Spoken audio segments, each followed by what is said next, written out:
Cool, we're just going to go live now. Just waiting for the screen to load. Hey guys, hope you're well. I've got 3 guests with me today. As mentioned earlier, I'm going to be doing these lives every single day from 4 p.m, different subjects to help with your business. We've got John Hefter, we've got Corin Woodmass and Brandon Young. First things first, I'll go around the room, and if you don't mind, if you can share this video into groups, your pages, etc., to get it out there, that would be amazing. So starting off, let me just pull up my screen. Corin, can we start with you? Just give us a bit of background, who you are and what you actually do, yeah? Yeah, sure. Thanks. Well, thanks for having us on the call. I think this is a pretty cool idea while all this is happening. My name's Corin Woodmass. I'm the founder and managing partner at the FBA Broker. We specialize in selling e-commerce and FBA businesses. Yeah, excellent. John? Yeah, sure. I am John Hefter. I'm a vice president and founding employee at Thrasio. We buy FBA businesses and have over 40 brands now under our sort of tutelage, so to speak. And yeah, that's it. Sounds good. And of course, Brandon, I know that you're not a buyer and seller of businesses, but you work at higher level. One second. For some reason, apologies. Okay. Yeah. Sorry about that. So the big thing that we're looking to do is really invest in students and businesses this year, but take more of a minority share and from an advisory standpoint. So a little bit different business model, but we are looking at valuations and figuring out how to eventually roll up some of the brands together, exit, and what's a good valuation for us to buy in with some additional things that we're doing. Okay, so prior, just off call, John, can you just give us a bit of background? You mentioned like you guys have kind of been preparing for the coronavirus since January. Yes. What does that look like for a company of your size buying, was it 2 to 10 businesses a month? Yeah, I mean, look, this topic has probably led most of our senior management meetings since about mid-January, I would say. You know, obviously the first concern was effects on our overall supply chain for the brands that we're operating. Lucky enough, we generally as a company try to stay about 30 days ahead of the curve to 60 days. Yep. So we generally hold about 90 days of stock for most of the brands that we own. So we were able to prepare for the most part. And we were also lucky in that most of the products that are produced were not in provinces that were deeply affected by the coronavirus. However, you know, this newest wrinkle, the delay that we have till April 5th, has caused another ripple effect. And we're still trying to figure out a way to mitigate the risk on that end and try to manage things effectively with our 3PL. But you know, we are in the fortunate position to have enough resources to be able to hold additional inventory in comparison to a lot of other people in the market, which has made us more prepared to deal with the situation like we're in right now. Okay, sounds good. So Corin, what about yourself? What are you seeing? I mean, obviously you specialize in helping Amazon sellers and businesses to go both ways, isn't it, in terms of purchasing and selling of the business. So you have a more of a macro view there. What have you been seeing since January? That was your guys getting prepared? Were you advising people? Did you foresee, especially like what Brandon's seen in terms of what's been coming? Yeah, so on the supply side, absolutely. So we work exclusively sell side. So we help our clients that are sellers sell their business for the maximum price, highest value, best deal terms. That's what we do, right? So yes, when it comes to supply side, absolutely, we were having those conversations. And when we're in active negotiations with buyers, it's all about supply. So what does your inventory, your supply look like? Fortunately, with the time of year, most of the sellers were up to date with inventory because of Chinese New Year, right? Yeah. So everyone was buying up. Most of our sellers that we're actively in deals with right now don't have an issue with supply. One of them actually is sourcing out of the US. Yeah. So that's not an issue at all currently. So yeah, they're also preparing for that. The ripple effect that we're really starting to deal with right now is the market change. Yeah. So we have 3 very large deals in process of close to closing right now. So they're all three of those are going through as of today, but everyone is just watching day by day to see what happens. So yeah, pretty interesting time. I'm going to trade a bit. I need to ask the right questions, but I am trading a little bit careful of asking too much private information because of everyone working under NDAs and stuff like that. Yeah. But what I think the audience want to understand is that is everyone down tools, because there's a ripple effect everywhere, right? So events have been moved, etc. So I'm imagining that people gone, hold on, like we're not buying today, but we are still interested in buying. We're just having to sit and look at see what's happening. So our deals being held back. Like John, are you going to slow that 2 to 10 a month? Is that a slowdown? Or are you going bullish or? Yes. So look, I mean. And we can talk about this, I guess, more comprehensive if you want to. For a lot of reasons and based on predictive models that we've sort of made, we're going to continue to be very aggressive. So we're sort of full steam ahead as far as buying is concerned. And our lead flow, look, the reality is a lot of sellers, Amazon is, that's where all their eggs are, right, in that one basket. So because of the initial fears and now this next shockwave that's sort of going through the planet right now, our lead funnel is very full and probably will continue to be so.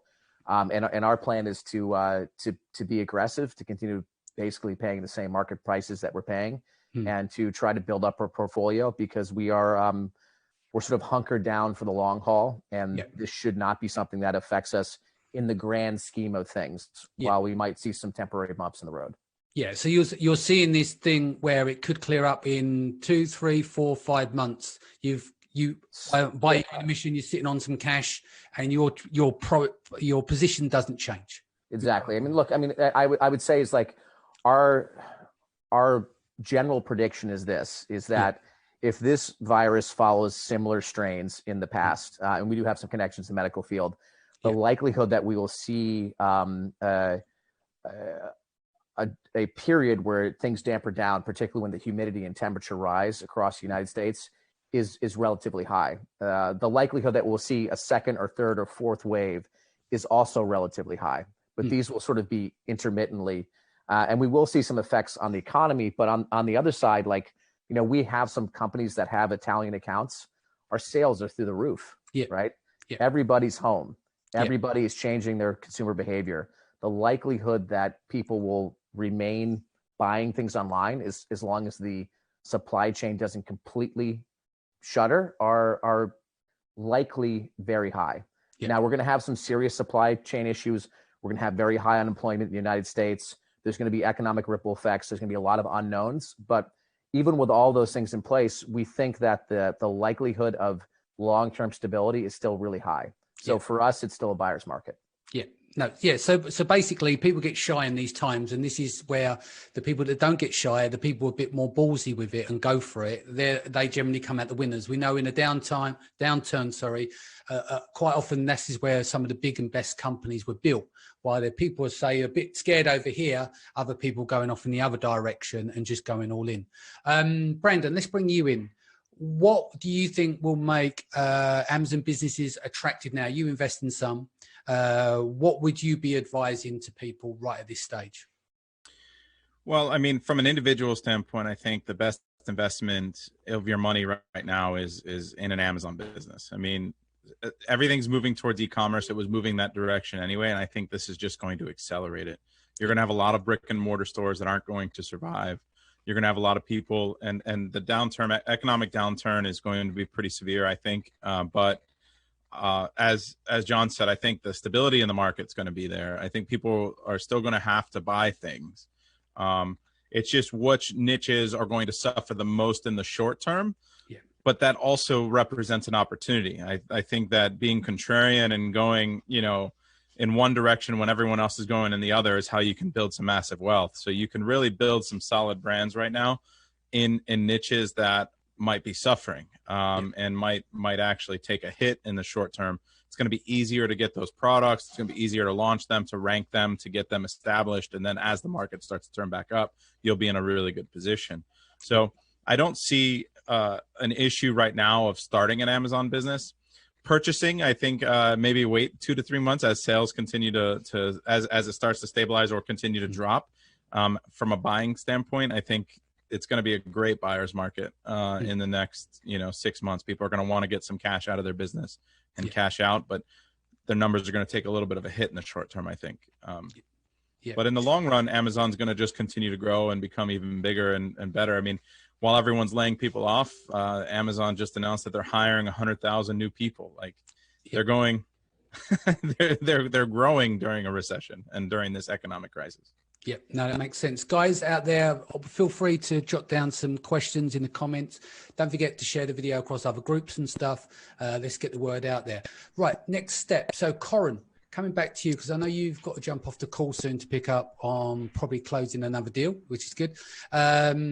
What are you seeing at the moment? Like with what's gone on in the last couple of weeks, how are you approaching it with the people in contact with you, the general conversations?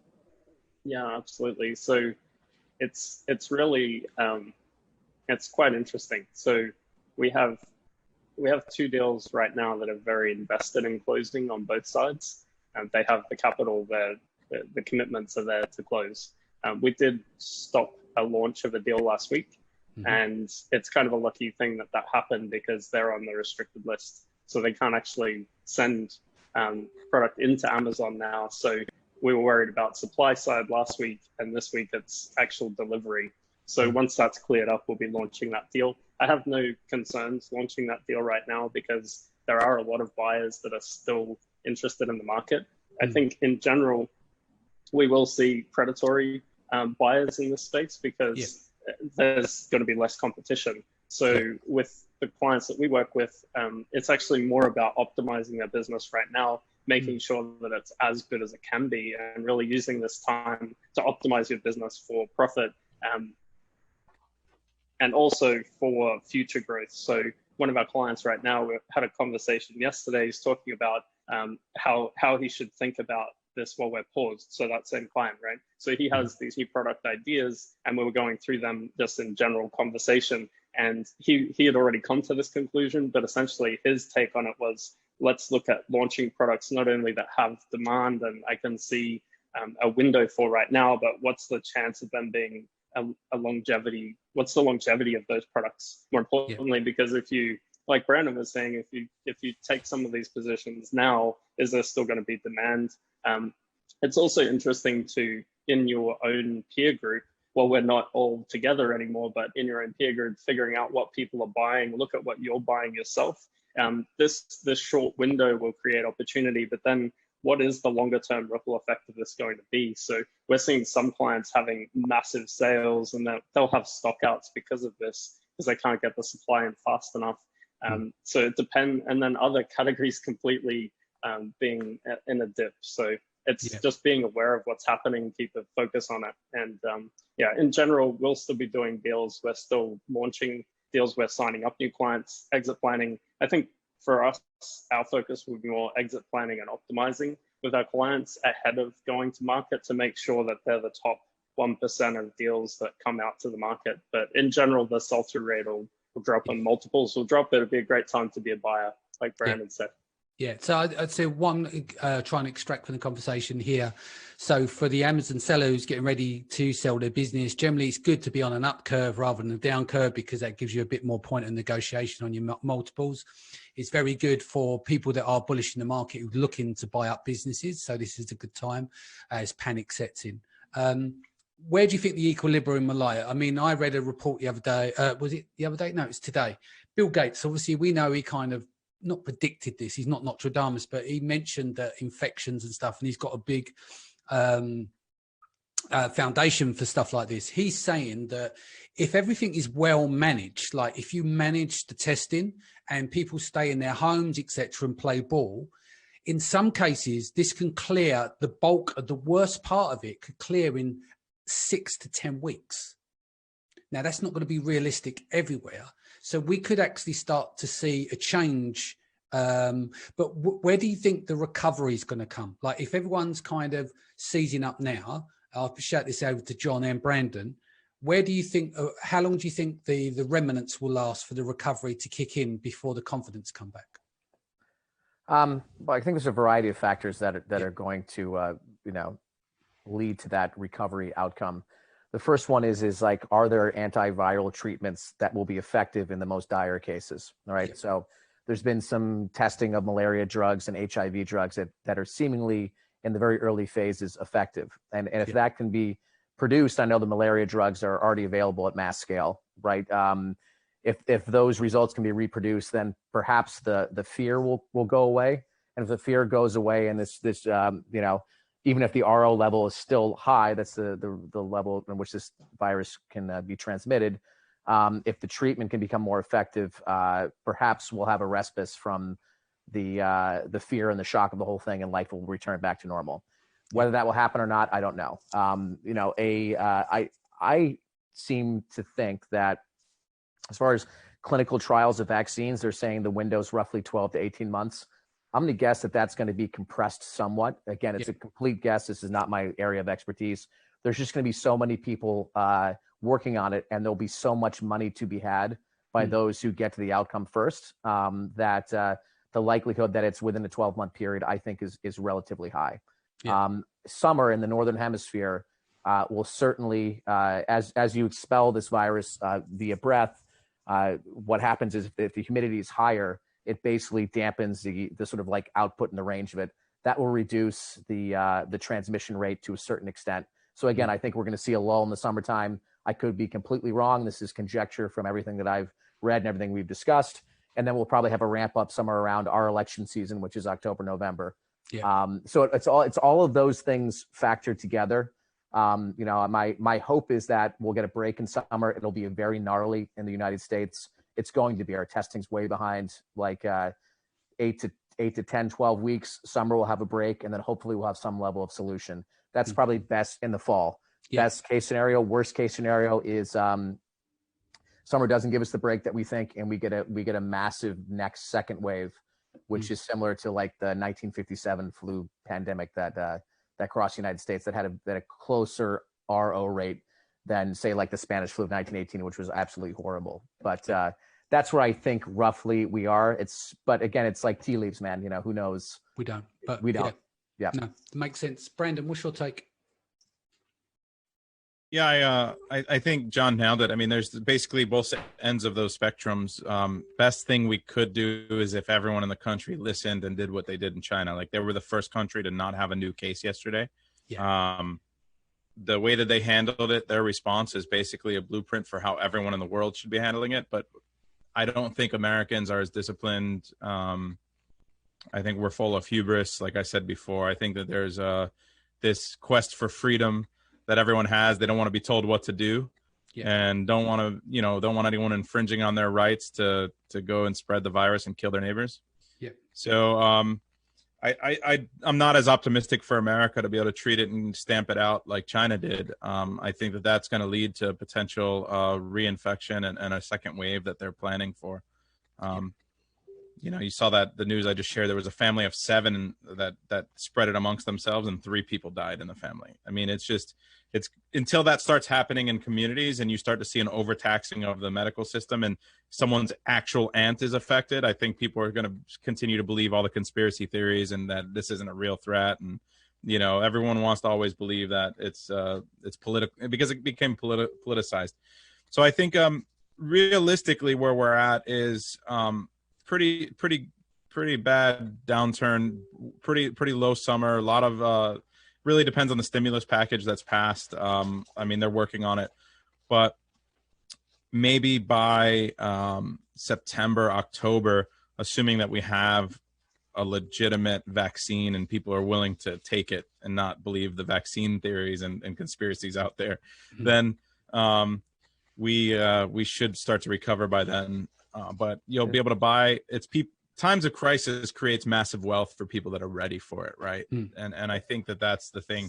I had a really rough night last night. I was so super depressed. I came home from, like, I drove to a park and stayed in a remote, like, baseball field with my son to be able to just get some exercise. And I came home and my neighbors are throwing a party. And you got all these old people bringing a cake and giving each other kisses and saying hi. And I'm like, what is, like, what the hell is going on here? Half that family's dead and don't even know it yet. And it's the most depressing thing. I was like, I had a drink and I was just thinking and really reflecting last night. And the reality is, those that are prepared and preparing and putting money on the sideline are going to create massive wealth in this opportunity. And I think, we talked about it a little bit yesterday when we spoke last, is use this opportunity to become more lean in your business, to study and come out on the other side better. And I think that opportunity is there for everybody. One thing I want to share anecdotally too, that I just find to be fascinating is like, if you look at the proportion of famous people, right, who've been diagnosed with this virus and the amount of people that actually are out in existence, the ratio is way off, in my opinion, right? And what that means to me is that testing is way behind, right? And so the other end, at the other end of the worst case scenarios, we have these massive waves, but eventually, like the Spanish flu, like the pandemic of '57, like a variety of other things that have swept through the world over time, the herd immunity rate will eventually take hold. So that is if nothing is done, which I doubt we'll get there, these things don't have a tendency to last more than, say, 18 months before they've got to a point where the people who have survived, right, have built an immunity to it, and then the virus can't pass on as easily. So that's another, like, I would say, worst case scenario. I agree with Brandon that Americans, we have a very independent spirit, and we're going to kind of do whatever the hell we want. Here in the Northeast, it seems like people have been very compliant. Streets are empty, places are quiet, restaurants are closed. We've taken this pretty seriously pretty early. But what happens really remains to be seen. I fear for the same for the UK because we have a joke like you've got Northerners and Southerners. I'm obviously from the South, and it's like put your big coat on. It's just the flu. That kind of mentality. And I think half the reason why our government originally went with the idea is let people get it and become immune to it, and let it build up rather than saying right, everyone off the streets now, because I don't think the British public will pay attention. There'll be a big chunk, like if you tell them what to do, they'll just say, fuck you, basically. And I think they knew they couldn't go there. And I think half the reason why they went with that strategy is only now as you're starting to see more and more the schools you're getting these notifications on a daily basis that they're starting to step up of what's going on. And that's probably because they're looking at the numbers and seeing what's going on in the US. I mean, it's still terrifying looking at the US numbers compared them. I think you shared it, Brandon, US numbers with Italy. And they were almost side by side, weren't they? The doubling rate every 3 to 4 days, and numbers are just. It is that like incredible how close the climb has been. So the issue with Italy is that they have less ICU beds per thousand people, right? And so it's just per capita. Like they have an older population. They have multi-generational households, whereas in the US that's not as common. So you have like 3-4 generations in a house, where everyone lives with their grandparents and takes care of them, and you got great grandkids even, and so that helps the spread. Way higher population density. Yeah. Too, right? Yeah, and it depends where you are in the U.S., but the population density in certain areas is going to be lower or comparable, right? Like, so in the Midwest, you're okay because it's like you've got a half acre of land and in between you and your neighbors. But if you're living in New York City, LA, San Francisco, and your building is you got a building compacted with people, it's going to be comparable to that. So, I mean, it really depends where you are in the U.S.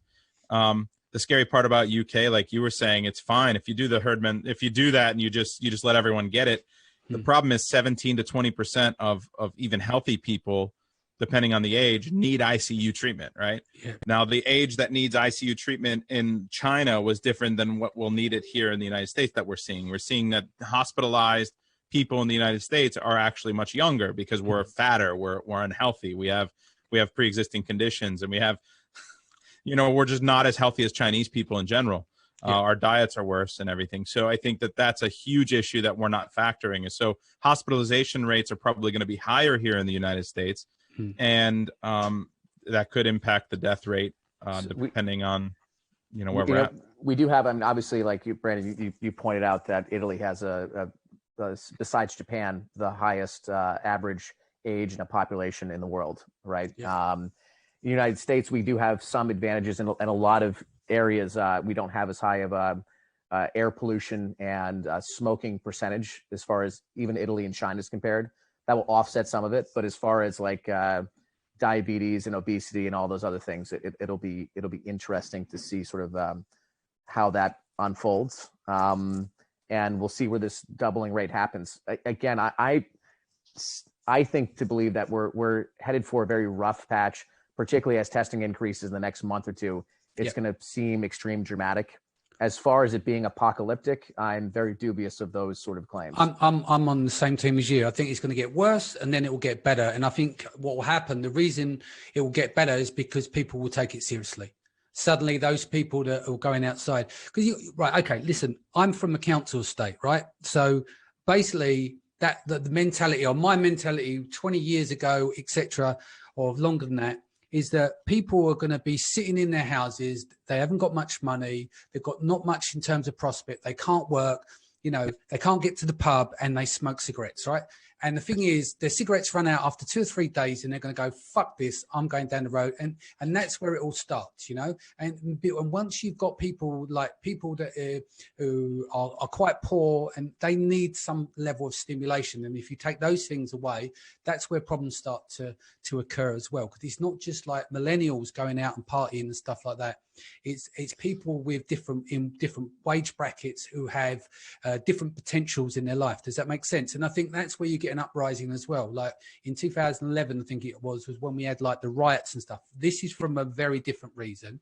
But when you got kids living on a council estate and they're broke, they've got nothing to do. This is why they go out looting. They've got no stimulation, and this is where a lot of the problems will incur unless you put heavy measures in place. Now, I'm not in favor of putting heavy measures in place. I'm just letting you know that the mindset of different age groups, different affluence in terms of finances and backgrounds is going to play a massive role over here in the UK of when this dampens down and when it doesn't, I believe. Corinne, you're going to be shooting off in 4 minutes. You've got to do a call. I've been able to delay my call, so okay. I just got confirmation, so we're excellent. good. Yeah, all right. So, where are you originally from? You're from Australia, is Australia. That right? Yeah. That's right. What is going on over there with in terms of the developments? Yeah, so I've been speaking to family back home, and they're not. It's kind of similar to the UK. People over there are thinking, let's just let the population get it and it'll figure itself out. So I don't think they're really super prepared. I'm in Mexico right now and we just booked flights out of here this morning. So we leave tomorrow. They're not taking this seriously at all, which is terrifying. We've been in, since the weekend or just before the weekend, we've been in self-isolation in our place. So all of our teams working remotely. They used to work remotely anyway. We just got an office to all work together. Now we're not working together. So that's what we're doing. But yeah, I don't think Australia's handling this too well. It's weird though, because that's the theory around the weather being better, slowing the spread. I mean, let's see, because Australia is generally hot. Mexico is hot, but it's still it's the humidity. Right? It's the combination of temperature and humidity, though. The humidity needs to be higher. It's not only just high temperature. Yeah. Okay. So where I'm from, it's always humid, and here it's humid as well. We live in a sauna, right? So in Brisbane, where I'm from. Yeah.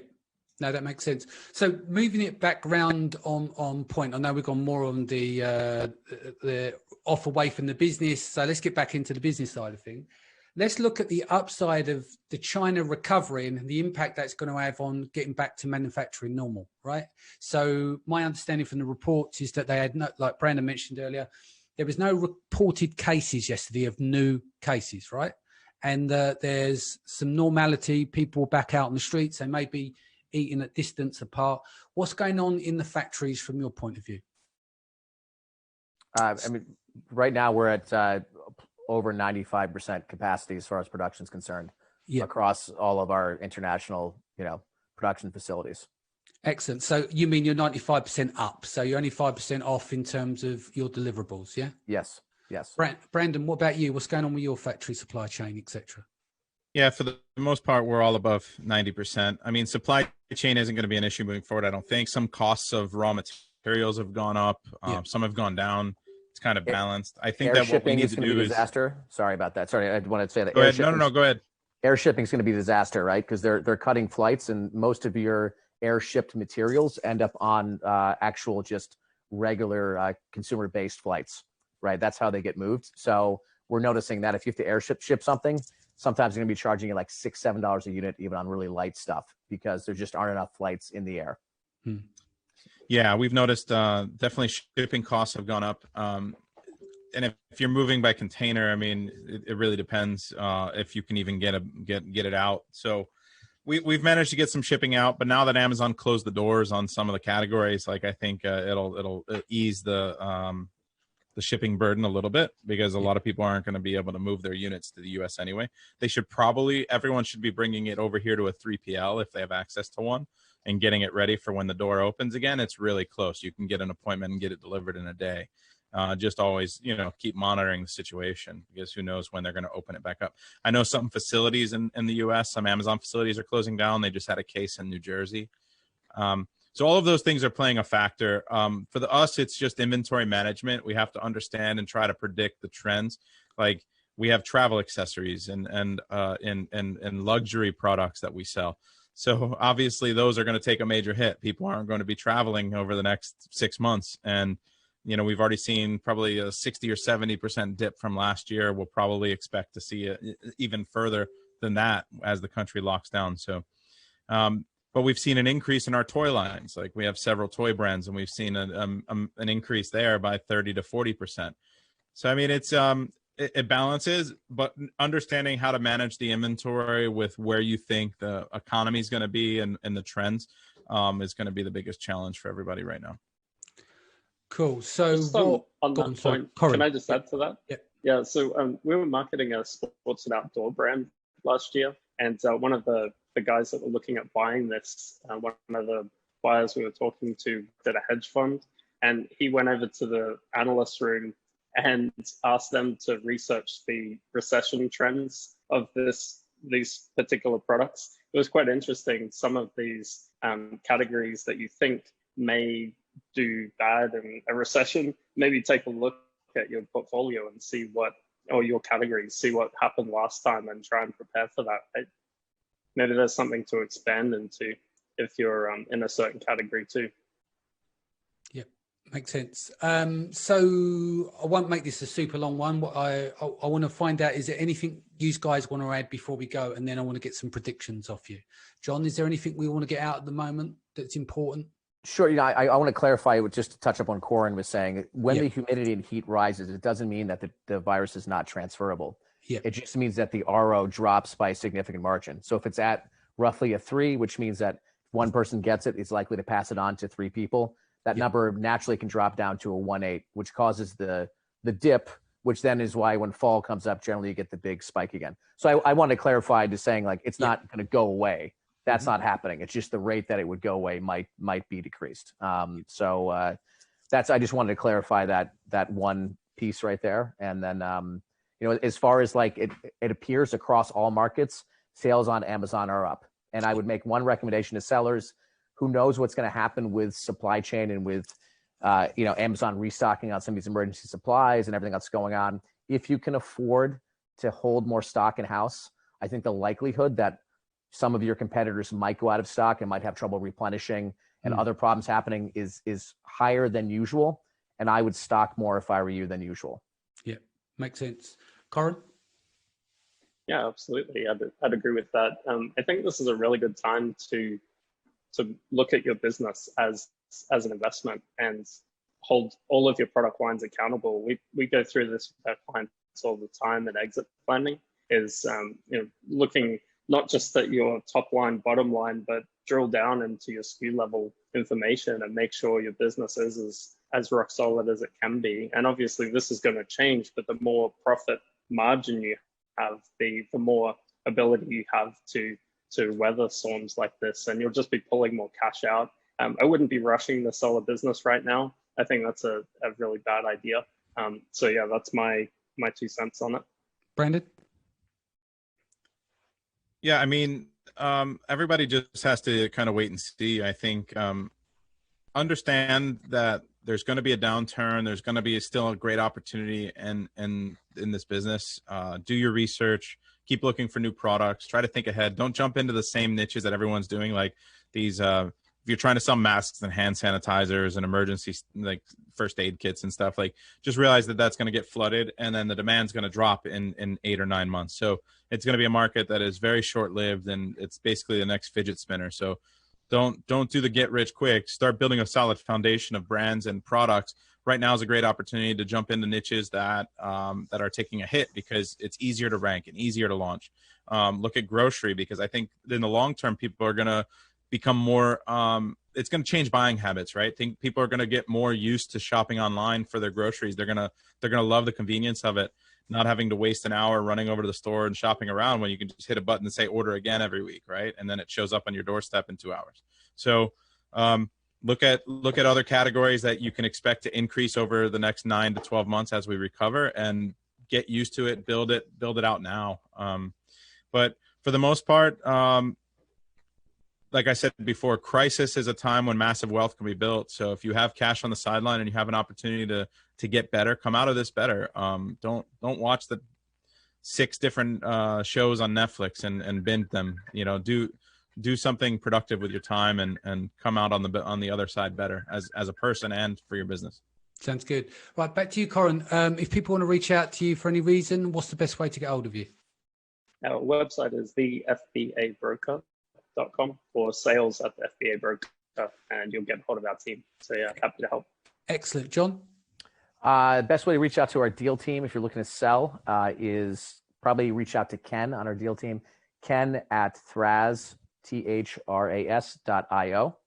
And if you are thinking on selling, if you need to sell, one thing that I would think about really is like having your deal connected deeply to an earnout, right? If you're in a downturn and things are taking a dip, try to do a profit share that reduces the risk for the people buying your business and increases your upside should things stabilize. Yeah, makes sense. Brandon? Sorry about that. I was just finishing up a call. What was the question? Just how people can reach you if they want to reach out to you for any information. Oh yeah, I mean, just find me on Seller Systems, seller-systems.com.